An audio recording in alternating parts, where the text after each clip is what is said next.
Assalamualaikum warahmatullahi wabarakatuh. Yang saya hormati Ibu Dr. Irna Rizfaula Kusmawati MSI selaku dosen pembimbing mata kuliah Kapita Selikta IPA, teman-temanku mahasiswa S2 PGMI IAIN Salatiga yang saya cintai dan saya banggakan. Perkenankan, saya Siti Aisyah. Saya akan mempresentasikan apa yang menjadi tugas saya, yaitu tentang panca indera. Namun sebelumnya, mari kita awali dengan bacaan basmalah bersama. Bismillahirrahmanirrahim. Teman-teman yang dirahmati Allah, kita perlu bersyukur diciptakan sebagai makhluk yang paling sempurna dibandingkan dengan makhluk yang lain, yakni makhluk yang paling baik. Laqad khalaqnal insana fi ahsani taqwim.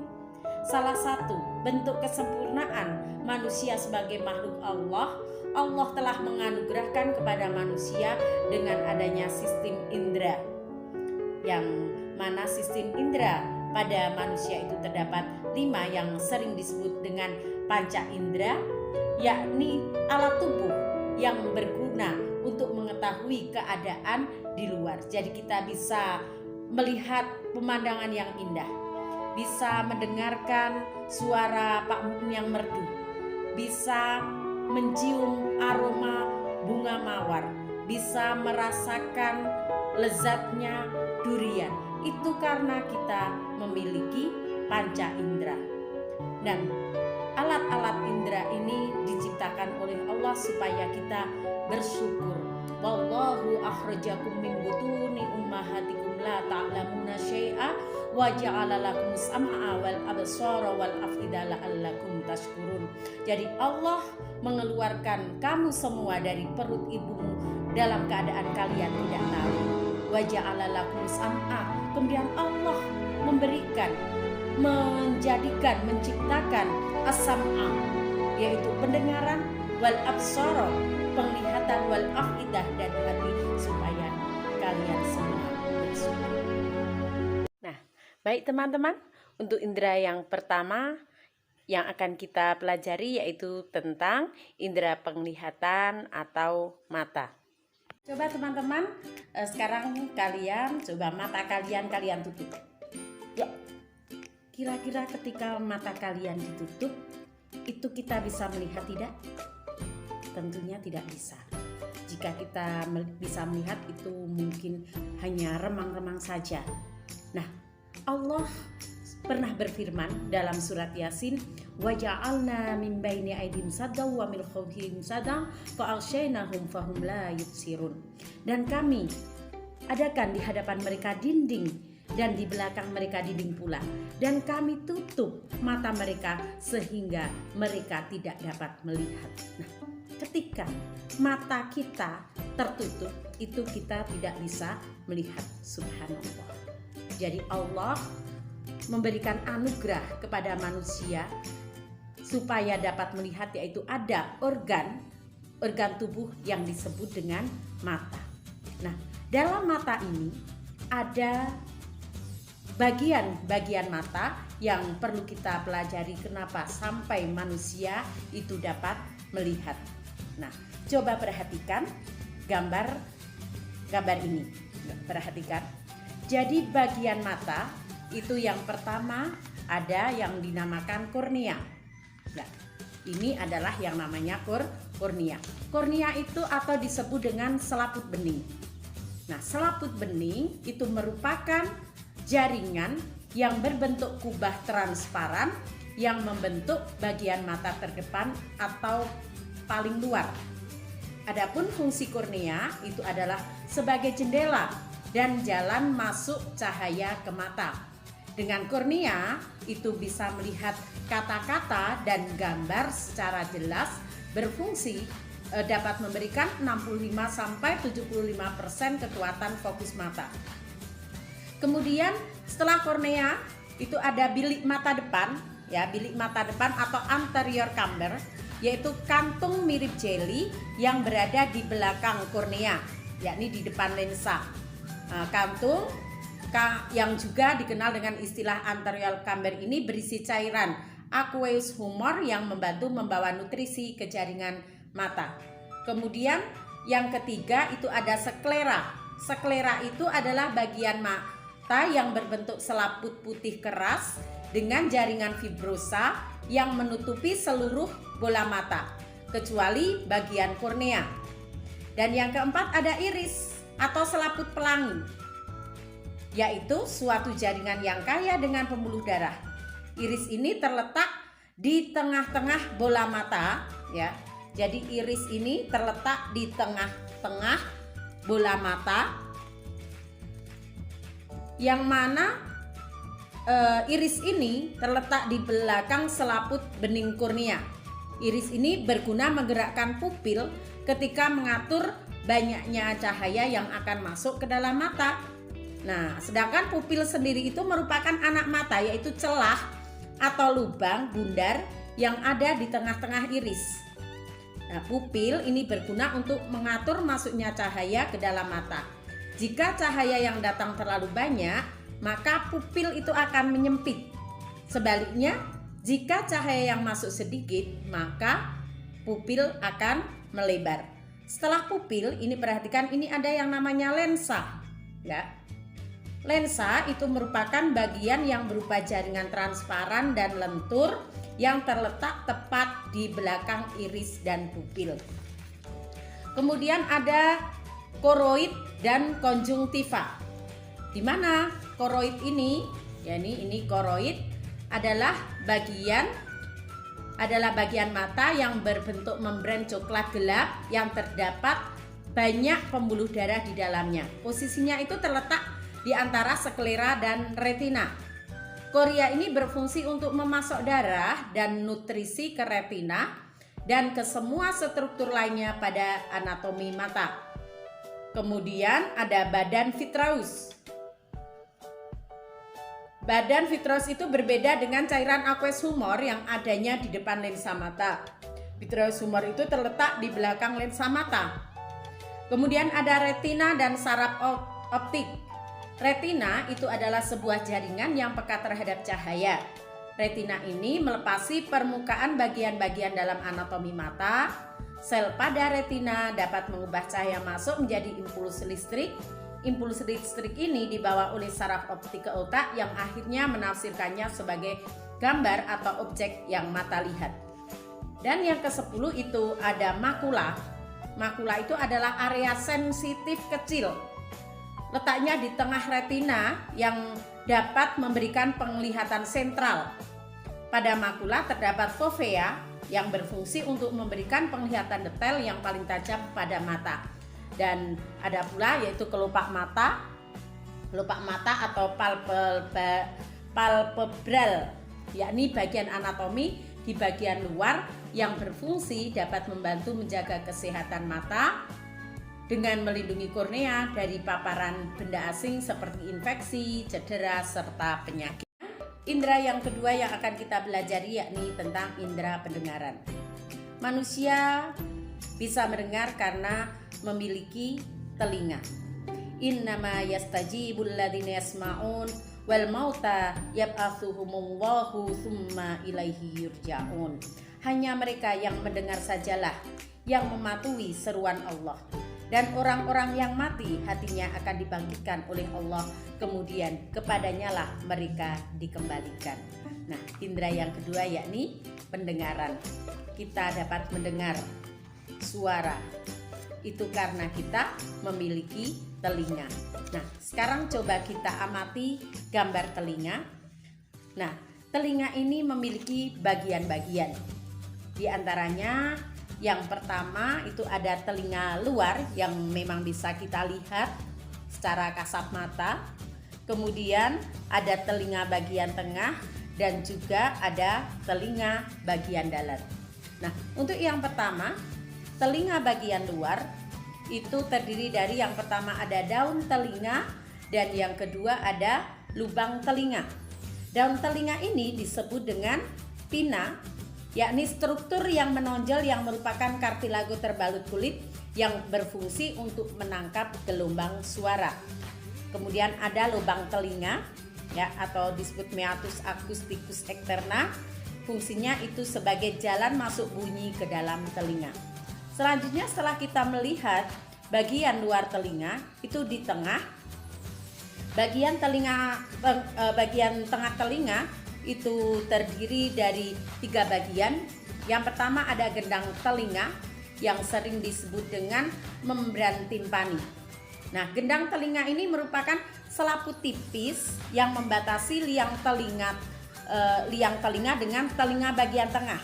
Jadi yang pertama setelah telinga luar itu yang pertama itu ada gendang telinga atau membran timpani.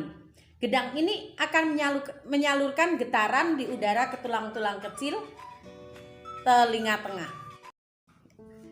Jadi telinga yang kedua bagian tengah itu terdiri dari 3 bagian. Yang pertama ada gendang telinga. Gendang telinga ini adalah selaput tipis yang membatasi liang telinga dengan telinga bagian tengah. Nah, gendang telinga ini itu akan menyalurkan getaran di udara ke tulang-tulang kecil telinga tengah. Kemudian yang kedua ada tulang pendengaran. Tulang pendengaran sendiri itu ada 3 buah tulang, yaitu yang pertama ada tulang martil. Kenapa dikatakan tulang martil? Karena bentuknya itu seperti martil yang melekat pada gendang telinga. Kemudian ada tulang landasan atau incus, yaitu tulang yang berada di tengah rangkaian tulang pendengaran telinga, dan tulang sanggurdi atau stapes, yaitu tulang kecil yang menyerupi sanggurdi kuda yang menjadi penghubung antara telinga tengah dan telinga dalam. Kemudian bagian telinga yang tengah yang ketiga itu ada saluran eustachius, yaitu saluran yang menghubungkan telinga bagian tengah dengan rongga mulut. Saluran ini berguna untuk menyeimbangkan tekanan udara pada telinga bagian luar dengan telinga bagian tengah.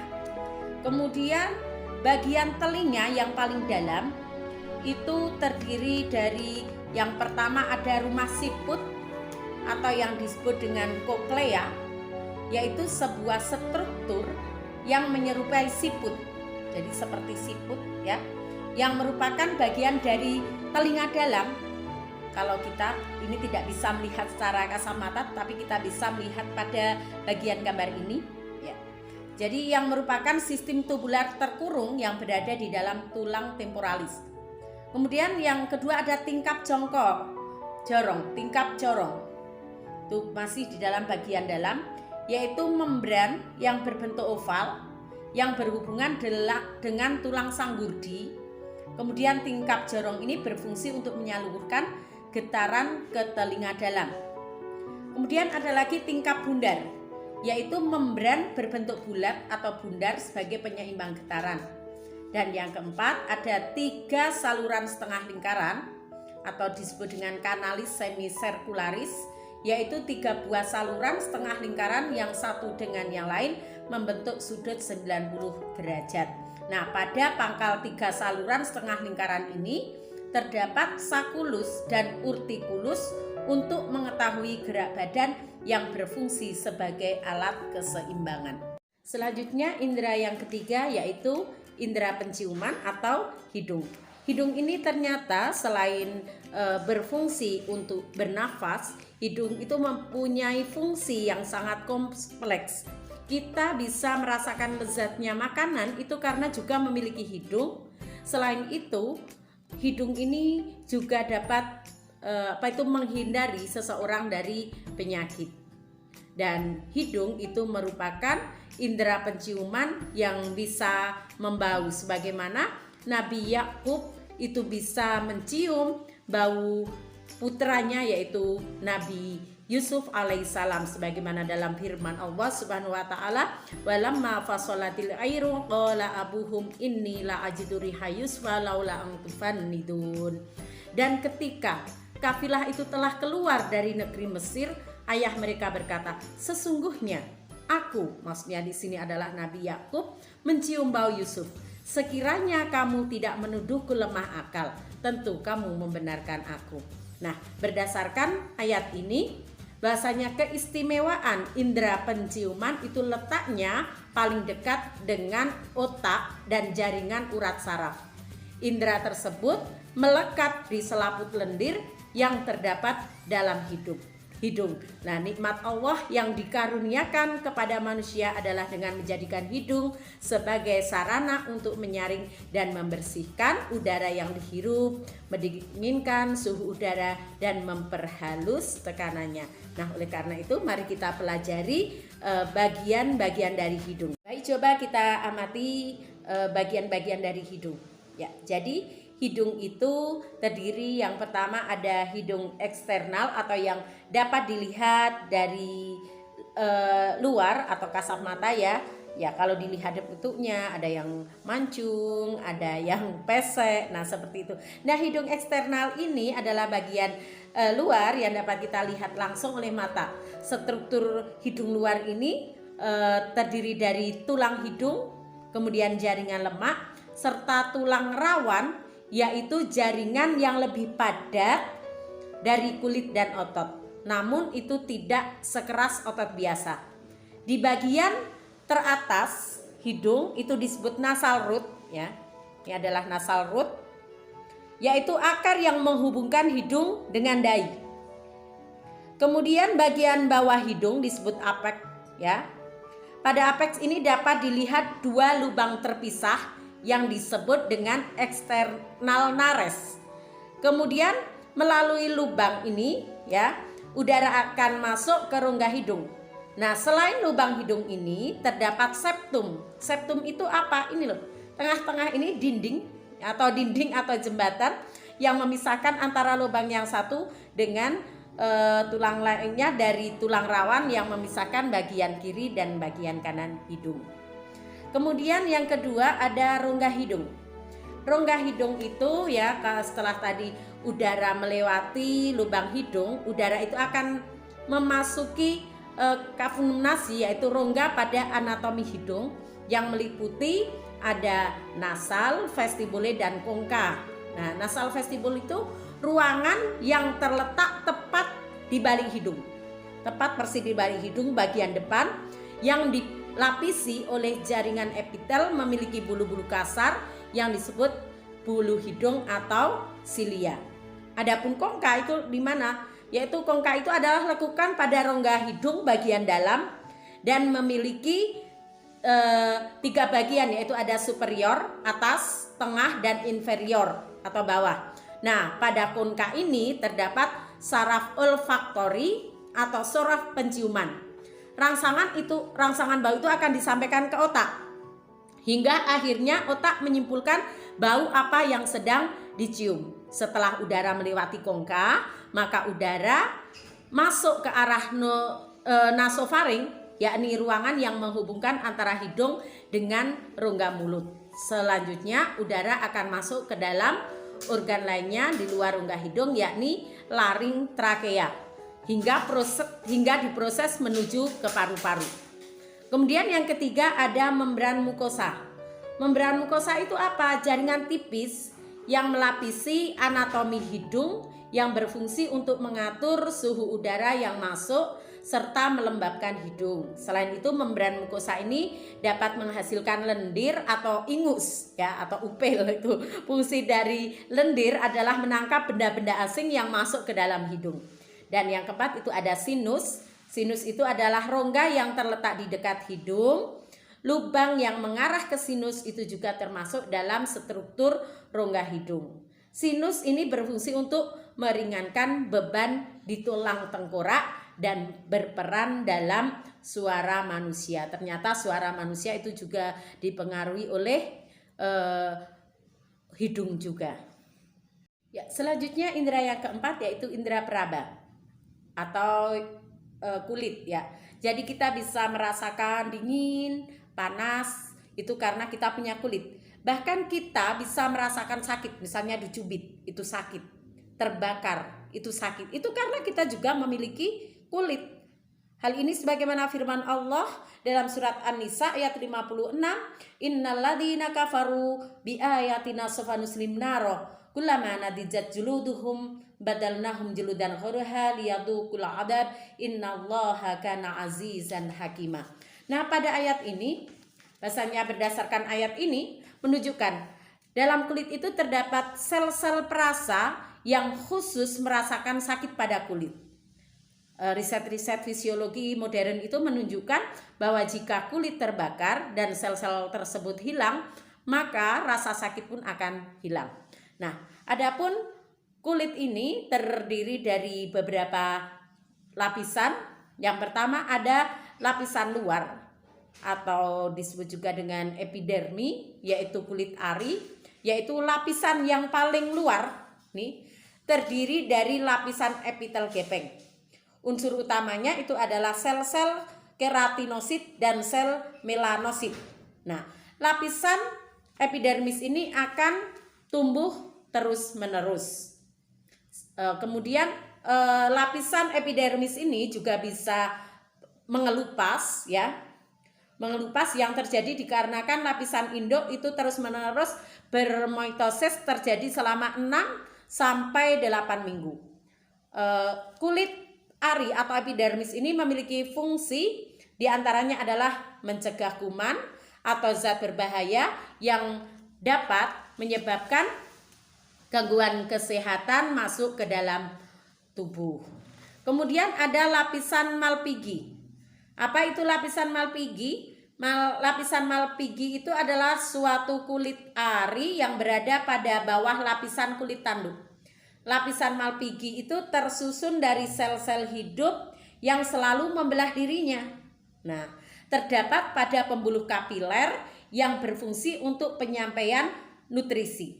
Nah, sel-sel yang hidup ini mengandung melanin. Melanin itu apa? Yaitu suatu pigmen yang mewarnai kulit serta melindungi sel dari kerusakan yang disebabkan dari sinar matahari. Maka Allah Subhanahu wa taala itu memang menciptakan manusia itu kulitnya berbeda-beda. Ada yang kulit putih, ada yang kulit hitam, ada yang coklat, ada sawo matang sebagaimana dalam firman-Nya dalam surat Ar-Rum ayat 22, min ayatihi khalqus samawati wal ard wa ikhtilafu alsinakum wa alwanikum inna fi dzalika laayatil lil alamin. Ini karena memang dalam kulit manusia itu ada lapisan Malpighi, yang mana dalam lapisan Malpighi tadi itu ada sel-sel hidup yang mengandung melanin sehingga bisa mempengaruhi terhadap warna kulit manusia. Kemudian selanjutnya ada lapisan dalam.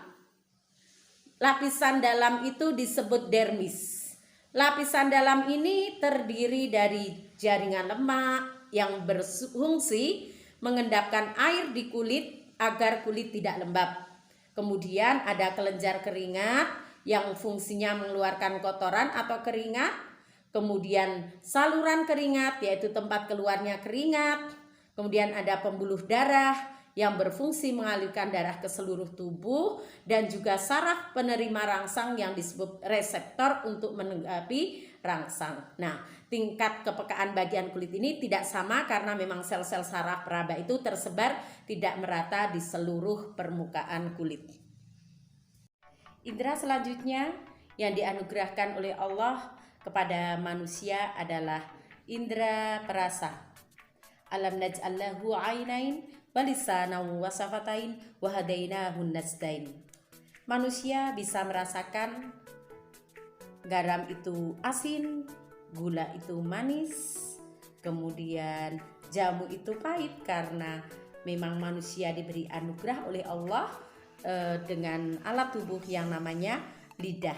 Selain untuk mengecap rasa, ternyata lidah juga memang berfungsi sebagai alat untuk alat bantu berbicara, kemudian menelan makanan, membalikkan makanan saat makanan dikunyah. Nah, ternyata anatomi lidah itu dalam merasakan suatu rasa itu tempatnya berbeda-beda. Perhatikan gambar berikut. Jadi di atas permukaan lidah itu terdapat bintil-bintil lidah yang disebut papila. Nah, papila ini merupakan ujung saraf pengecap. Setiap bintil-bintil saraf pengecap tersebut itu memiliki kepekaan terhadap rasa tertentu berdasarkan letaknya pada lidah. Yang pertama ada papila filiformis, yakni terletak di bagian depan lidah. Nah, kemudian yang kedua ada papila fungiformis, itu terletak di bagian depan dan sisi lidah. Dan papila circumvallata terletak di bagian belakang lidah. Nah, tiap bagian permukaan lidah ini peka terhadap masing-masing rasa, yakni ujung lidah itu peka terhadap rasa manis. Kemudian pangkal lidah itu peka terhadap rasa pahit, dan sisi lidah peka terhadap rasa asin dan asam. Nah, ketika manusia diberi cobaan oleh Allah berupa sakit, terkadang manusia itu tidak bisa merasakan enaknya makanan atau lezatnya makanan, sebagaimana hadis Rasulullah yang mengatakan bahasanya ketika seseorang itu sakit, maka malaikat itu akan mengambil 4 perkara. Yang pertama itu mencabut kekuatannya, kemudian ia menjadi lemah, kemudian diperintahkan untuk mencabut nafsu makanannya atau lezatnya makanan, dan selanjutnya diperintahkan untuk mencabut rona wajahnya, dan yang keempat diperintahkan untuk mencabut dosanya. Nah, ketika manusia itu kembali sehat, semuanya itu akan dikembalikan kepada manusia itu lagi, kecuali satu, yaitu dosanya tidak dikembalikan. Nah, oleh karena itu kita sudah dianugerahkan oleh Allah, sudah dianugerahi oleh Allah berupa lidah ini, makanya kita perlu merawatnya, yakni dengan cara menjaga kesehatan dan merawatnya. Karena di antara penyakit yang sering dijumpai diantaranya adalah sariawan yang ditimbulkan oleh lidah. Nah, untuk salah satu cara merawatnya yakni tidak makan terlalu panas. Seperti halnya makan tidak terlalu panas ini memang sabda, termasuk perintah dari Rasulullah SAW. Kemudian tidak terlalu dingin atau tidak terlalu asam karena dapat merusak saraf pengecap. Selain itu menjaga kesehatan lidah itu dapat dilakukan dengan menyikat lidah saat menggosok gigi agar lidah bersih dari kotoran. Selain itu juga harus makan makanan yang bergizi yang mengandung vitamin C dan tentunya yang halalan thayyiban. Nah, selanjutnya setelah kita mempelajari materi tadi, coba kita pelajari beberapa contoh soal ujian nasional dan contoh KSM. Baik, untuk soal yang pertama, coba perhatikan gambar ini. Ya, ini adalah gambar anatomi mata. Di situ ada angka 1, 2, 3, 4, dan 5. Nah, sekarang hubungan yang tepat antara nomor bagian mata dan fungsinya itu ditunjukkan oleh angka berapa. Nah, coba untuk opsi A itu ditunjukkan oleh nomor 1 atau kornea dengan fungsi melindungi retina. Kemudian opsi B itu ditunjukkan oleh nomor 2 yaitu koroid dengan fungsi memfokuskan bayangan benda. Dan untuk opsi C itu ditunjukkan oleh nomor 3 berupa pupil dengan fungsi mengatur cahaya. Opsi D itu nomor 4, di sini disebutkan iris dan fungsinya tempat jatuhnya bayangan. Dan opsi E itu adalah nomor 5 dengan nama bagian mata konjungtiva yang berfungsi memberi warna mata. Nah, untuk menjawab soal ini, coba kita bahas kembali pada bagian-bagian mata tersebut. Nah, di sini yang pertama itu namanya itu adalah sklera, ya. Sklera itu untuk pelindung bagian dalam bola mata. Dan yang nomor 2 itu adalah lensa mata untuk memfokuskan bayangan benda. Nomor 3 itu adalah pupil untuk mengatur cahaya yang masuk ke mata. Nomor 4 itu adalah iris untuk memberi warna mata. Dan 5 itu adalah koroid, pembuluh darah yang menyuplai oksigen dan nutrisi ke mata. Jadi jawabannya itu adalah C, ya. Jadi bagian yang tepat pada gambar ini nama dan fungsinya itu adalah C, yaitu nomor 3 ini adalah pupil yang berfungsi untuk mengatur cahaya. Dilanjutkan soal yang kedua. Perhatikan pernyataan berikut. Dengarkan. Dapat mengatur suhu udara dan dapat melembabkan hidung. Nah, dua pernyataan itu merupakan fungsi dari apa? A. Membran mukosa, B. Sinus, C. Lubang hidung, C. Rongga hidung. Nah, untuk menjawab ini, mari kita pelajari kembali. Yang pertama, yaitu kalau A, membran mukosa itu adalah jaringan tipis yang melapisi anatomi hidung, berfungsi untuk mengatur suhu udara yang masuk serta melembabkan hidung. Nah, selain itu, membran mukosa itu dapat menghasilkan lendir atau ingus. Fungsi dari lendir adalah menangkap benda-benda asing yang masuk ke dalam hidung. Jadi jawabannya adalah A. Kemudian soal selanjutnya, perhatikan ya. Al-Quran surat Al-An'am ayat 36.